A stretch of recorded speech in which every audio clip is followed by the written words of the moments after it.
9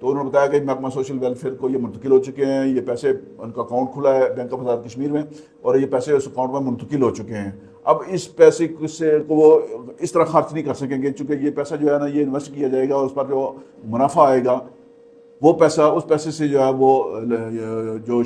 جن لوگوں کی انہوں نے مدد کرنی ہے، جن میں یتیما، بیوگان، طلاق یافتہ خواتین، یہ جو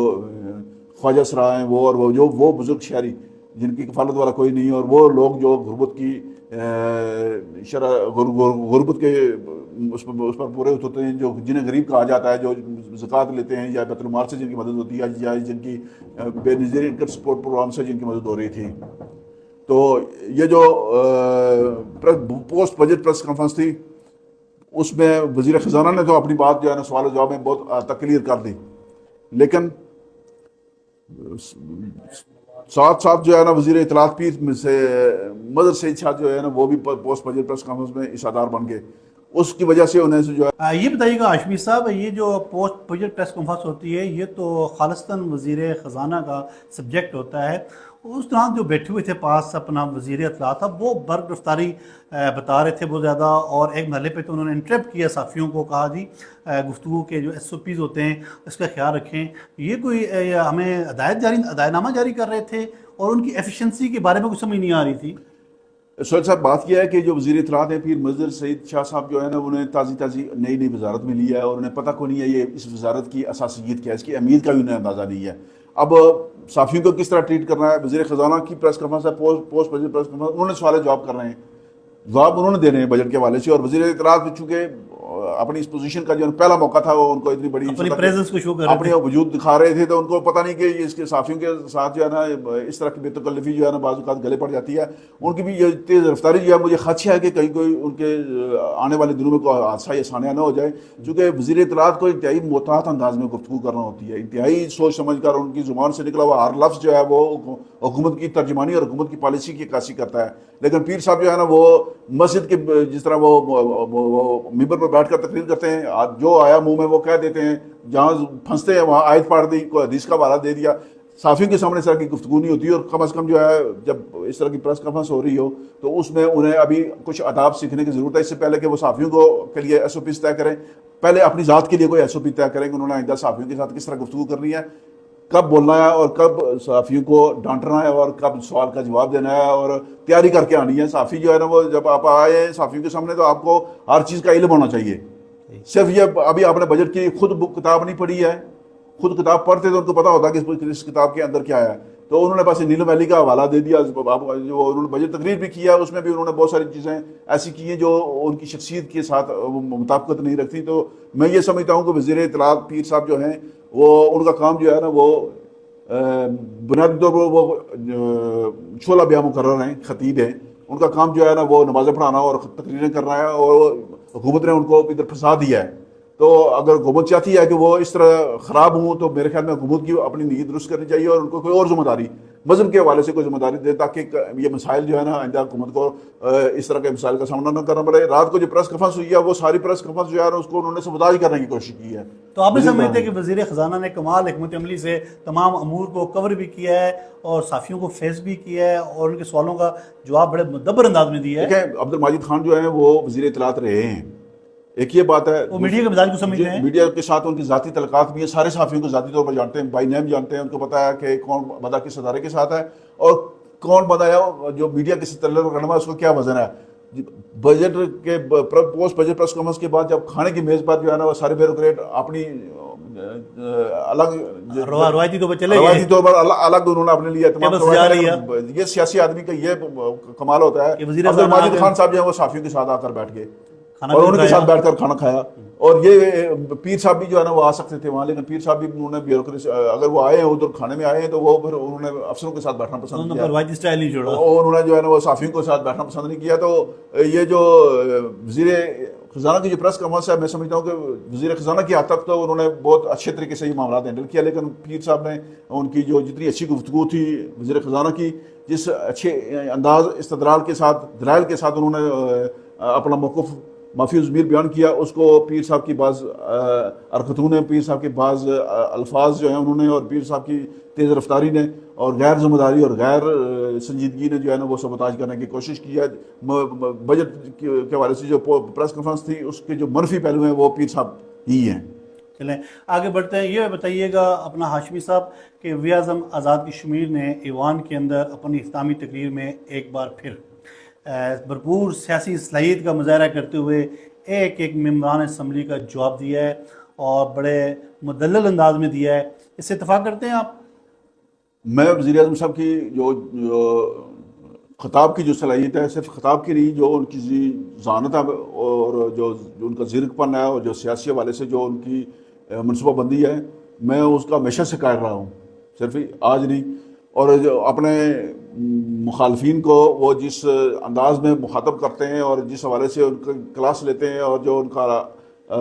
ان کے ساتھ سلوک کرتے ہیں, وہ میں ماضی میں بھی ان کی کئی تقریریں سنی ہوئی ہیں, جلسوں میں سنی ہوئی ہیں. اور ایوان کے اندر مجھے یہ توقع تھی کہ جب وہ وزیر اعظم بن گئے تو ان کے لب و لہجے میں تہذیب کے دائرے کے اندر مطلب شائستگی آئے گی, نرمی آئے گی. لیکن آج کی ان کی تقریر سن کر جو ہے نا اسے مجھے یہ نہیں لگا کہ انہوں نے کوئی سبق سیکھا یا کوئی اس عہدے پر بیٹھنے کے بعد ان کے اندر کوئی تبدیلی آئی ہو. وہ وہی انوار الحق ہے جو ممبر کے لاری اڈے پر بیٹھ کر جو ہے نا گاڑیوں کے شام کو صاف کرتے تھے کہ آج کتنی گاڑیاں گئی ہیں کوٹلہ اور ان کو کتنا کمیشن آیا ہے. تو وزیر اعظم بھی انہوں نے اسی اسٹائل میں اسی لیول لہجے میں گفتگو. تو یہ بتائیں پھر ممبران تالیاں کیوں بجا رہے تھے ان کے خطاب پہ؟ دیکھیں ممبران جو ہے جو وزیر ہیں ان کی کابینہ کی ان کی یہ ذمہ داری ہے کہ وزیر اعظم صاحب جو بھی بات کریں کسی کی سمجھ میں آئے یا نہ آئے انہوں نے ڈسٹ بجانا ہے. وہ جو سرکاری جو ہوتے ہیں جو آپ نے قوالی سنی ہے نا, کبھی جب قوال جو ہے کوئی سر لمبا کرتا ہے تو ایک ساتھ بندہ بیٹھا ہوتا ہے جو اس کو اس کے سانس بحال کرنے کے لیے جو ہے نا وہ اس کو بولتا ہے, درمیان میں آ کر بولنا شروع کر دیتے ہیں. اور جو باقی جو قوال ہوتے ہیں وہ ساتھ وہ سر لمبے کرتے رہتے ہیں, ان کو امنوا کہتے ہیں. آپ یہ کہہ سکتے ہیں کہ وزیر اعظم صاحب کے ساتھ جو وزیر بیٹھے ہوئے تھے آج وہ ان کے امنوا تھے, اور وزیر اعظم صاحب نے جو قوالی فرمائی ہے وہ قوالی کسی صورت وزیر اعظم کے منصب پر بیٹھے ہوئے ایک سیاسی شخص کے لیے کسی صورت جو ہے نا میں نہیں سمجھتا کہ یہ مناسب بات تھی. انہیں معاملات کو سلجھانے کی کوشش کرنی چاہیے, سب کو ساتھ لے کر چلنے کی کوشش کرنی چاہیے. آج بھی انہوں نے اسٹیبلشمنٹ کے کندھے استعمال کرنے کی کوشش کی ہے اور اسٹیبلشمنٹ کے پیچھے چھپنے کی کوشش کی ہے. میں کہتا ہوں کہ جو فاروق حیدر صاحب نے اپنی تقریر میں جو نکات جو سوال اٹھائے تھے ان کا کوئی جواب نہیں دے سکے. وزیر اعظم کے پاس جواب ہے ہی نہیں. انہوں نے اپنی تقریر میں جو ہے جو میں کا لفظ ہے وہ کتنی دفعہ استعمال کیا ہے, وہ کیلکولیشن اگر کی جائے تو کم از کم ان کی پوری تقریر میں جو ہے نا 50 سے زائد بار انہوں نے میں کا لفظ استعمال کیا ہے. یہ میں جو ہے نا فاروق حیدر صاحب نے نشاندہی کی تھی کہ میں صرف اللہ تعالیٰ کی ذات کے لیے ہے. ہم کہہ دیں کہ ہم نے یہ کام کیے ہیں, وہ ہر چیز کو میں کہتا ہوں میں نے یہ کیا ہے, میں یہ کروں گا, میرے خاندان میں یہ نہیں ہے. ابھی انہوں نے کہا جی میرے خاندان میں شوگر کا کوئی مریض نہیں ہے, تو وہ لوگوں کو اس سے بات کیا کر رہے ہیں کہ آپ کے خاندان میں کیا کیا بیماریاں ہیں, آپ کی اپنی بیماریاں کیا ہیں. مطلب آپ کو کوئی پیچیدہ ذہنی یا پوشیدہ جسمانی بیماری ہے تو اس کو لوگوں کو اس کو بتانے کی کوئی ضرورت نہیں ہے. آپ اگر کام اچھا کر رہے ہیں تو اس کا فیصلہ عوام نے کرنا ہے. آپ نے اگر اچھا بجٹ دیا ہے تو اس کا فیصلہ عوام نے کرنا ہے. آپ نے جتنے بھی دعوے کیے ہیں اگر آپ کے دعوے زمینی حقائق کے مطابق ہے تو وہ سامنے نظر آنے چاہیے, دکھنا چاہیے کہ آپ نے کوئی سڑک بنائی ہے, آپ نے کوئی سکول بنایا ہے, آپ نے کوئی اسپتال بنایا ہے, آپ نے عوامی مفاد کے جو عام سہولت کے پینے کے صاف پانی کے لیے کوئی کام کیا ہے تو وہ بتائیں کہ میں نے یہ کام کیا ہے, یہ ہے. یہ سارے وہ جو منصوبے مکمل ہو رہے ہیں وہ سارے پرانے دور کے ہیں. عاجمی صاحب یہ ساری گفتگو ایک طرف, یہ بتائیں اگر انہیں مہمان اسمبلی کا اعتماد حاصل نہیں ہے, اگر انہیں اسٹیبلشمنٹ کا اعتماد حاصل نہیں ہے, اگر انہیں عوام کا اعتماد حاصل نہیں ہے تو اس منصب پہ وہ کیسے بیٹھے ہوئے ہیں پھر بتائیں نا. یہ بات عام فہم سی ہے جی, یہ نہ تو عوام کی طاقت سے آئے ہیں نہ ہی ممبران اسمبلی کی طاقت سے آئے ہیں. یہ آئے ہیں اسٹیبلشمنٹ کے کندھوں پر بیٹھ کر, آج بھی وہ اسٹیبلشمنٹ کے کندھوں پر بیٹھ کر ہی حکومت چلا رہے ہیں اور اسٹیبلشمنٹ کا جو بڑا ہاتھ ہے وہ ان کے سر سے اٹھ چکا ہے. اب چھوٹے ہاتھ جو چھوٹے چھوٹے ہاتھ ہیں ان کی وہ آڑ لینے کی کوشش کر رہے ہیں اور مجھے پورا یقین ہے کہ یہ جو چھوٹے ہاتھ ہیں ان کو بچانے میں کامیاب نہیں ہوں گے. وزیر اعظم کو یقین رکھنا چاہیے کہ سیاست میں جو ہے نا عوام کی بنیاد پر ہی سیاست ہوتی ہے, اور جو جس وزیر اعظم کو عوام کی تائید و حمایت حاصل ہو اس کو اس طرح کی صفائیاں پیش کرنے کی ضرورت نہیں ہوتی. چلیں یہ بتائیں ہاشمی صاحب, آپ کیا دیکھ رہے ہیں کہ آئندہ آنے والے دنوں میں آزاد کشمیر کی سیاست میں کوئی بڑی تبدیلی دیکھ رہے ہیں آپ؟ جو اسمبلی کے اندر جو تقریریں ہوئی ہیں, جو چودھری یاسین جو صدر پیپلز پارٹی کا ان کی تقریر ہے, جو شاہ غلام قادر صاحب اسمبلی نون کے صدر ہیں ان کی تقریر ہے, جو سابق وزیر اعظم فاروق حیدر صاحب کی تقریر ہے, اور اپوزیشن کے جو خواجہ فاروق صاحب قائد حزب اختلاف ہیں ان کی تقریر ہے, سابق وزیر اعظم قیوم نیازی کی جو تقریر ہے, یہ ساری تقریریں, اور پھر جو حکومتی بینچوں پر جو کچھ وزراء کی جیسے سینئر وزیر کرنل وقار نور صاحب کی جو آج کی گفتگو ہے، کیا کہا انہوں نے کہا جی کہ ایک بڑی ٹیکنیکل بات انہوں نے کی ہے جی کہ میں اگر میری جماعت یہ مجھے کہتی بھی ہے کہ اللہ کو ہوتے ہیں اگر یہ وزیر اعظم ٹھیک کام کر رہا ہے تو میں وزیر اعظم کی حمایت کروں گا. ایک قسم کا انہوں نے پیغام دے دیا کہ میں وزیر اعظم کے ساتھ طور پہ بھی ساتھ ہوں, میں وزیر اعظم صاحب کے ساتھ ہوں. جماعت جو ہے ان کی مسلم لیگ نون کے ٹکٹ پر وہ لڑے ہوئے ہیں اور الیکشن جیتنے کے بعد ان کا آج دن تک مسلم لیگ نون کے ساتھ کوئی تعلق نہیں ہے. مسلم لیگ نون کے کارکنوں کو کوئی اجلاس نہیں کیا انہوں نے.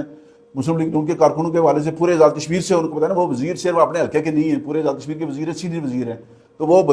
اس حوالے سے ان کے پاس کوئی جواب نہیں ہے کہ کسی بھی مسلم لیگ نون کے کارکن کا کوئی انہوں نے مسئلہ حل کیا ہو, کہ بات سنی ہو, یا اپنے آپ کو کبھی مسلم لیگ نون سے وابستگی انہوں نے ظاہر کی ہو. تو میں یہ سمجھتا ہوں کہ آج کی ان کی جو تقریر تھی اس سے اور باقی لوگوں کی جو جتنے بھی تقریر ہیں اور وزیر اعظم کے خاص طور پر جو تقریر ہے وہ یہ ثابت کر رہی ہے کہ اندر خانے کوئی کھچڑی پک رہی ہے اور اس بجٹ کا انتظار کیا جا رہا تھا جو منظور اجلت میں کروایا گیا اور اس کے بعد تقریریں کروا کر وقت ضائع کیا جا رہا ہے. کی بات بھی سامنے آئی ہے سر کہ اپنا بجٹ منظور ہونے کے بعد بھی تقریریں جاری ہیں ابھی تک. جی, یہ پہلی بار نہیں ہوا ہے, یہ تاریخ میں پہلی بار یہ ایسی مثال قائم کی گئی ہے نا جی کہ آپ